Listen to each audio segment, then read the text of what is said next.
हे सुद्धा त्यांनी मांडलेले आहेत आणि आपण त्यांना एकमतानं पाठिंबा दिलेला आहे. या परिषदेच्या कामकाजाच्या अनुषंगाने खरं ज्या वेळेला पद्मभूषण नागनाथ अण्णांनी पाणी कृष्णा खोऱ्यातलं अतिरिक्त पाणी हे आटपाडी असेल, जत असेल, मंगळवेढा असेल या भागाला द्यायची ही भूमिका मांडल्यानंतर अगदी शाण्यासवरच्या माणसांनी सुद्धा थट्टा केली आणि कुजबूज चालू झाली. एवढी डोंगर दर्या, कुठं कृष्णा आणि कुठं हा मंगळवेढा आणि कुठं पाणी येणार. तिथं नागनाथ अण्णांना काहीतरी राजकारण करायचं आहे, राजकीय बांधणी करायची आहे आणि म्हणून अण्णांचं हे चाललंय. पण बंधून आज आपण मंगळवेढ्याच्या बांधावरती, मंगळवेढ्यामध्ये किंवा ह्या दुष्काळी तालुके जे आहेत त्यामध्ये आपलं पाणी पोहोचले. आपल्या 100% अपेक्षेप्रमाणे अजून तरी झालेलं नाही आणि त्यासाठी आपल्याला भविष्यामध्ये हा संघर्ष तीव्र करण्याच्या दृष्टीने वाटचाल करावी लागेल. पण जे अशक्य होतं, जे स्वप्नवत वाटत होतं ते प्रत्यक्षात कार्यान्वित झालं. अगदी राज्याच्या राजकारणातली प्रमुख मंडळी आबासाहेबांना एक वेळ परिषद झाल्यानंतर म्हटले की एवढं पाणी एवढ्या लांब नेऊन एवढा खर्चिक होणार आहे आणि ते तुम्हाला परवडणार आहे का. आबासाहेबांनी एका वाक्यातच सांगितलं, पाणी नाही तरी सुद्धा आमचा आटपाडी सांगोल्याचा शेतकरी कंटेनरनं युरोपला डाळिंब पाठवतोय. ते एकच वाक्य बोलले आणि त्या मिटिंगला जी बरीचशी आजही हयात आहे, पवार साहेब सुद्धा होते, पवार साहेबांनी ते विचारलेलं. तेव्हा अशा पद्धतीनं वेगवेगळ्या स्तरावरती येणाऱ्या सगळ्या शंका समाधान त्या मंडळींनी केलेलं आहे. आता काम खूप थोडं आहे. एक देशाची स्वातंत्र्य चळवळ होती त्यावेळेला जर नेताजी सुभाषचंद्र बोसांच्या मार्गाने जायचं असेल तर हौतात्म्य पत्करावं लागेल असं लोक म्हणतात. गांधींच्या मार्गाने जायचं असेल तर हौतात्म्य नाही पण जेल बिल वाटेचा त्रास होणार. पण एवढ्या सगळ्या प्रसंगांना भारतीय जनतेनं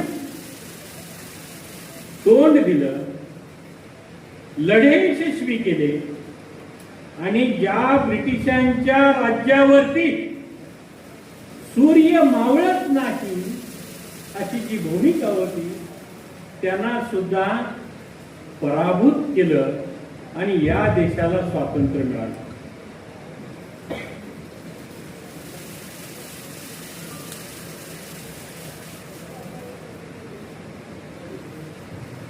आज आपण स्वतंत्र भारताचे नागरिक आहोत. देशाच्या राजकारणामध्ये मग राज्याचे असतील, देशाचे असतील, अनेक चढउतार झाले.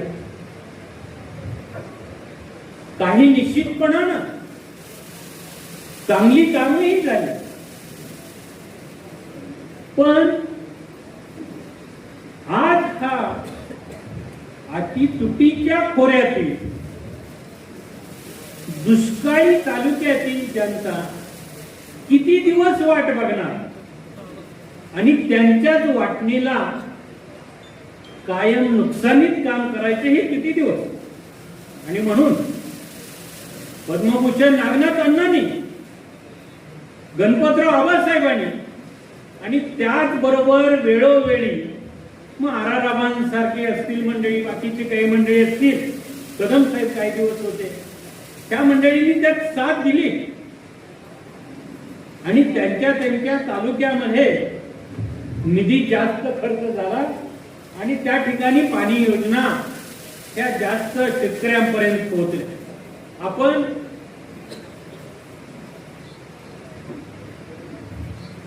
विशेषतः आटपाडी असेल, सांगोला असेल जत आणि मंगळवेढा या शेतकऱ्यांनी गट्टी बांधणं गरजेचं आहे. राजकारण बाजूला ठेवलं पाहिजे. पाण्याच्या प्रश्नासाठी एकत्रित आलं पाहिजे. आणि म्हणून या तालुक्यामध्ये वेगवेगळ्या योजना काही कागदावर आहेत, काहींच्यावरती प्रोव्हिजन झालेले आहे, पण ती प्रोव्हिजन कमी आहे.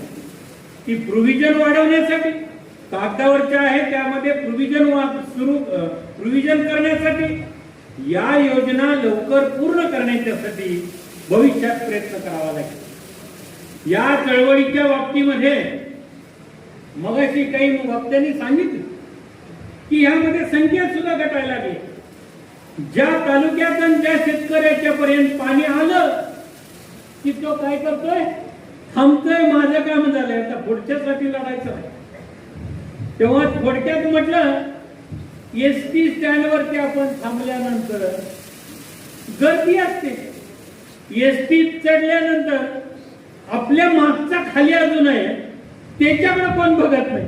मास्तर घ्या दार वाढून द्या बेल, हे आपल्याला दुरुस्त करावं लागेल. आणि ते जर आपण दुरुस्त केलं तर निश्चितपणानं पूर्वीची जी चळवळीची ताकद होती ती ताकद पुन्हा येणार आहे आणि इथल्या प्रत्येक ठरावाला जोर येणार आहे. शासन दरबारी विचार करावा लागणार. म्हणून आपण मंडळींनी ते किती येतात आणि किती नाही याच्यापेक्षा आपण मोठ्या संख्येनं आलं पाहिजे. आल्यानंतर सुद्धा आता इथं काही डिपार्टमेंटची मंडळी, काही सिव्हिल ड्रेस मध्ये पण आहेत. एक सीआयडी मध्ये असणारे कोणतरी मला फोन आला होता. हो म्हटलं आम्ही आहे, परिषद आमची शांततेनं होते. मग कोण असणार, किती असणार, लोक अमुक तमुक असं. तेव्हा ह्याचे सुद्धा रिपोर्ट हे गव्हर्नमेंटकडे जात असतात आणि त्यामुळं परिषदेला आल्यानंतर परिषदेच्या ठिकाणी थांबलं पाहिजे, त्यामध्ये भाग घेतला पाहिजे. नाही तर मग बाहेर जायचं, इकडं तिकडं फिरायचं, करमणूक म्हणून यायचं, असं करून नाही चालणार. भविष्यामध्ये ह्या सगळ्या गोष्टी खूप महत्वाच्या आहेत. आणि म्हणून आपण या परिषदेला गती द्यायची का, सगळ्यांनी हात वर करून सांगा. आणि मग या बाबतीमध्ये जे जे निर्णय होतील त्या बाबतीमध्ये ते अंमलबजावणी करण्याचं काम हे आपलं असेल, फक्त स्टेजवरच्या मंडळींचं असणार नाही.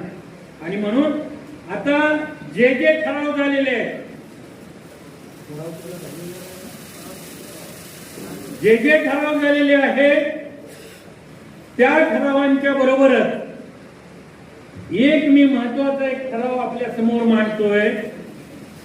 कृष्णा खोरे यामधून जे प्रकल्प आता कार्यान्वित काही प्रमाणात झालेले आहेत ते पूर्ण करण्यासाठी निधी पुरेसा देणं हे अत्यंत गरजेचं आहे. आणि त्याचा बार चार्ट ठरवा. योजना कोणती किती दिवसात पूर्ण करणार, कारण 500 रुपयाची एखादी गोष्ट असेल ती 5 वर्ष करायची म्हटलं तर तिथं जाते 1500 रुपये. त्यामुळं योजना पूर्ण करण्यासाठी बारचार्ट ठरवा, कालमर्यादा ठरवा आणि या पाणी योजनांना प्राधान्य द्या. दुसरी गोष्ट एक महत्वाची की राजेंद्र अण्णांनी मगाशी सांगितलं त्याप्रमाणे येणारी जी परिषद असेल ते आपण आटपाडीच्या, बरोबर ना, आटपाडीच्या भवानी हायस्कूल वरती घेऊया. त्या परिषदेला सुद्धा आपण मंडळींनी मोठ्या संख्येनं हजर व्हायचंय. नाहीतर मग काय होतं, मंगळवेढ्याला परिषद आहे म्हटलं की बाकीच्या तालुक्यातनं फक्त प्रातिनिधिक लोकांनी यायचं, असं करून नाही चालत. ती परिषद सुद्धा मोठी आपण करूया. या परिषदेमध्ये जे ठराव झालेले आहेत त्या संदर्भामध्ये राज्याचे अर्थमंत्री आणि मुख्यमंत्री यांच्याकडे एक शिष्टमंडळ चळवळीचं घेऊन जाऊ. त्यांची वेळ घेण्याच्या दृष्टिकोनातून आमदार आपले बाबासाहेब देशमुख आणि त्याचबरोबर जर त्यांनी साथ दिली समाजाने, अवताडे साहेबांनी, तर त्या दोघांनी त्यांची वेळ घ्यावी आणि त्या संदर्भामध्ये त्यांच्याबरोबर आपण या कामकाजाला गती देण्याच्या दृष्टीनं निधी वाढवणे, कारण आता अधिवेशन चालू आहे, बजेटच्या प्रोव्हिजन चालू आहे आणि त्या दृष्टिकोनातून आपण आपलं एक शिष्टमंडळ तातडीनं त्यांना भेटूया. एवढंच नव्हे तर काही योजना आणि त्याला लागणारा पैसा हा केंद्र सरकार सुद्धा देतं. मोठ्या योजनांच्या पूर्ततेसाठी केंद्रीय जलमंत्री जे आहेत CR पाटील साहेब, तर केंद्रीय जलमंत्री जे CR पाटील साहेब आहेत त्यांच्यापर्यंत सुद्धा आपण धडकण्याच्या दृष्टीनं, त्या योजना कार्यान्वित करण्याच्या दृष्टीनं आपण निर्णय घेऊ, प्रयत्न करू. आणि हे सगळं करून जर त्यांच्याकडून अपेक्षित प्रतिसाद मिळत नाही, असं जर झालं तर एक व्यापक 13 दुष्काळी तालुक्यातील प्रमुख कार्यकर्त्यांची व्यापक एक बैठक घेऊ आणि पुढची काय असेल ती दिशा ठरवू. आज या परिषदेच्या निमित्तानं मी आपल्याला एकच सांगू इच्छितो की या चळवळीमुळे आपण इथपर्यंत आलो, या चळवळीमुळे आपण इथपर्यंत आलोय. जे स्वप्न होतं ते सत्यात उतरलं.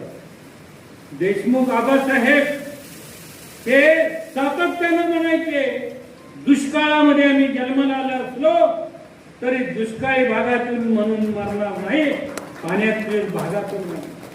तेव्हा ती त्यांची भूमिका आपण डोळ्यापुढे ठेवली पाहिजे.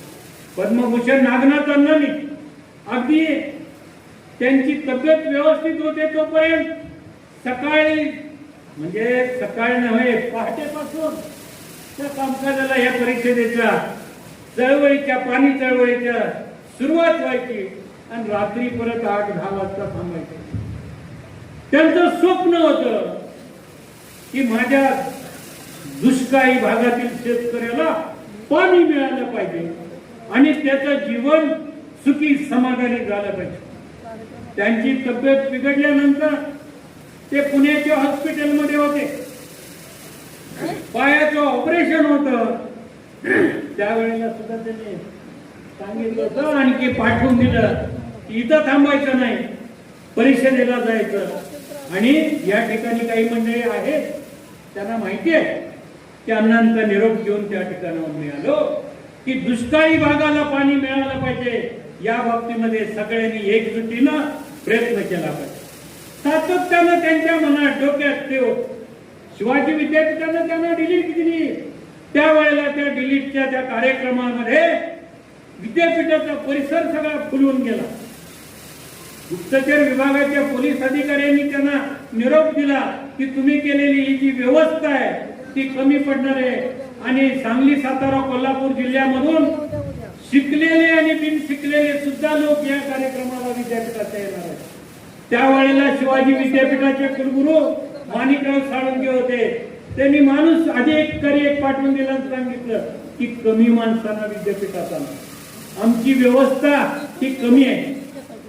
त्यावेळेला आम्ही त्यांना सांगितलं तुमची व्यवस्था खुर्च्यांची असेल, पेंडालची असेल, ती कमी पडली तरी चालेल, पण अण्णांच्यावरती प्रेम करणारा जनता जी आहे ती तिथं भारतीय बैठकीवरती येऊन असेल. आणि तसंच झालं. त्या दिवशी शिवाजी विद्यापीठाच्या त्या पदवीदान समारंभासाठी UGCचे चेअरमन सुखदेव थोरात साहेब होते. सुखदेव थोरात साहेबांनी तयार केलेलं भाषण होतं ते बाजूला ठेवलं आणि सांगितलं आज खऱ्या अर्थानं पदवीदान समारंभ होतोय आणि त्याचा मला अभिमान आहे, आनंद आहे. आणि मी जे तयार करून आणलेलं भाषण आहे ते बाजूला ठेवतो आणि आज ही जी लोक आल्यात यांच्या अपेक्षा, यांच्या डोक्यातले विचार, त्यांच्या मागण्या, त्याच्यावरती फोकस करणं गरजेचं. अण्णा सुद्धा भाषणाला उभा राहिले आणि त्यावेळेला सांगितलं की मी चळवळीमध्ये काम करणारा कार्यकर्ता, क्रांतिसिंह नाना पाटलांचा वारस म्हणून काम करतोय. माझे विचार, मी घेतलेली भूमिका ही या ठिकाणी संशोधन करणाऱ्या मंडळींना, प्राध्यापकी किंवा हुशार शिक्षण क्षेत्रात असणाऱ्या मंडळींना माझी भूमिका पटले, म्हणूनच त्यांनी त्यांच्या एक्झिक्युटिव्ह काउन्सिल मध्ये ठराव केला आणि आम्हाला या ठिकाणी, मला या ठिकाणी बोलवलं. तेव्हा माझी एकच भूमिका आहे की तुम्ही गाऊन घातलेल्या मंडळींनी ज्या वेळेला चळवळीमध्ये उतराल, चळवळीमध्ये भागीदारी कराल, त्यावेळेला दुष्काळी भागाला पाणी लवकरात लवकर, म्हणजे ही त्यांची तळमळ, ही त्यांची भूमिका होती. ज्या वेळेला वाळव्यामध्ये या देशाच्या राष्ट्रपती महामहिम प्रतिभाताई पाटील आल्या, पद्म क्रांतिसिंह नाना पाटलांच्या पुतळ्याच्या उद्घाटनाचं, त्यावेळेला सुद्धा त्यांनी सांगितलं की माझ्या दुष्काळी भागाला पाणी मिळालं पाहिजे, धरणग्रस्तांचं पुनर्वसन झालं पाहिजे. त्या भूमिका त्यांनी आयुष्यभर घेतल्या आणि आयुष्यभर त्याच भूमिकांचे प्रामाणिक राहून ते जगले. माझं आपल्या सर्वांना विनंती आहे, माझं आपल्या सर्वांना आव्हान आहे, या मंडळींनी घरदार सोडलं, दुष्काळी भागाला पाणी मिळालं पाहिजे म्हणून आपण एक करूया, आपल्याला शक्य आहे तेवढं या चळवळीमध्ये भागीदारी करूया. आपण जर भागीदारी केली, आपण प्रत्येकानं आपापल्या भागातील लोकप्रतिनिधीला जागं केलं, आपण चळवळीची जी हाक असेल, चळवळीची ज्या सूचना असतील त्याची जर अंमलबजावणी केली तर हा दिवस लांब नाही. आणि चळवळीची भूमिका आहे की प्रत्येकाच्या शेतामध्ये पाणी बघणं आणि मग चळवळ थांबणार. तेव्हा आपण सर्वांनी या परिषदेला मोठ्या संख्येनं हजर झाला, त्याबद्दल आपल्या सर्वांना धन्यवाद देतो. आपण देशमुख साहेब आणि अवताडे साहेबांनी त्यांनी लवकरात लवकर, आता अधिवेशन चालू आहे, वेळ घ्यावी, चळवळीचं एक शिष्टमंडळ त्यांना तातडीनं आपण भेटूया. त्याचबरोबर जे काही दिल्लीमध्ये काम करणारे मंडळी आहेत त्यांच्यापर्यंत पण आपण हा आपला परिषदेचा आवाज आहे तो पोचवूया आणि ह्या भागातील योजना पूर्ण करण्याच्या दृष्टीनं आपण सगळ्यांनी भागीदारी करूया. साधारणपणे ऑगस्टच्या 15 ऑगस्टच्या नंतर त्या 13 दुष्काळी तालुक्यातील प्रमुख कार्यकर्त्यांची एक मीटिंग की आपण घेऊया की जेणेकरून मुंबई सरकारनं काय केलं, दिल्ली सरकारची काय परिस्थिती आणि त्यानंतर पुढची भूमिका जी आपण ठरवूया. मला वाटतंय मगापासून काही मंडळींचं जरा तिकडं तिकडं चाललेलं होतं चळवळ. बाळासाहेबांनी सांगितलं, काळंगे सरांनी सांगितलं, साधारणपणे आपण कायमपणे की 4च्या जवळपास आपण परिषद संपवत असतो. मला वाटतंय 4ला आता 5 मिनिटं कमी आहेत. तेव्हा वेगवेगळ्या तालुक्यामधून जे प्रतिनिधी या ठिकाणी हजर आहेत त्या प्रतिनिधींनी इतर जे गैरहजर प्रतिनिधी आहेत त्यांना पण या ठिकाणी जे जे ठरलंय ते आपण सांगायचं आहे. दुसरी गोष्ट, ज्या तालुक्यामध्ये प्रतिनिधी या ठिकाणी हजर नसतील तर त्या ठिकाणी सुद्धा मध्यवर्ती कमिटीच्या माध्यमातून त्यांना संपर्क केला जाईल आणि जरी पाणीच्या तालुक्यामध्ये आलेलं असलं तरी अजून प्रश्न आहेत पुढचे. या योजना चांगल्या चालायच्या असतील तर विजेच्या बिलाचा सुद्धा आपल्याला विषय संपवावा लागेल. मगाशी आमदार साहेबांनी सांगितलं तसं गव्हर्नमेंटच्या मागे लागावं लागेल आणि सौर ऊर्जेवरती या योजनांचे काम चालले पाहिजे. या दृष्टिकोनातून आपल्याला ते मंजूर करून घ्यावं लागेल. हे सुद्धा खूप महत्वाचं आहे. तरच हे परवडणार आहे बिल, नाहीतर हे वीज बिल सुद्धा परवडणार नाही. तेव्हा पुन्हा एक वेळ आपल्या सर्वांना पुढच्या लढ्याच्या अनुषंगानं आपण दक्ष राहूया, भागीदारी करूया एवढं आव्हान करतो आणि इथं मी थांबतो. हुतात्मा नाही पद्मभूषण नागनाथांना गणपतराव आबांचा, पद्मभूषण क्रांतीवीर नागनाथ अण्णा, पाणी संघर्ष चळवळीचा. धन्यवाद.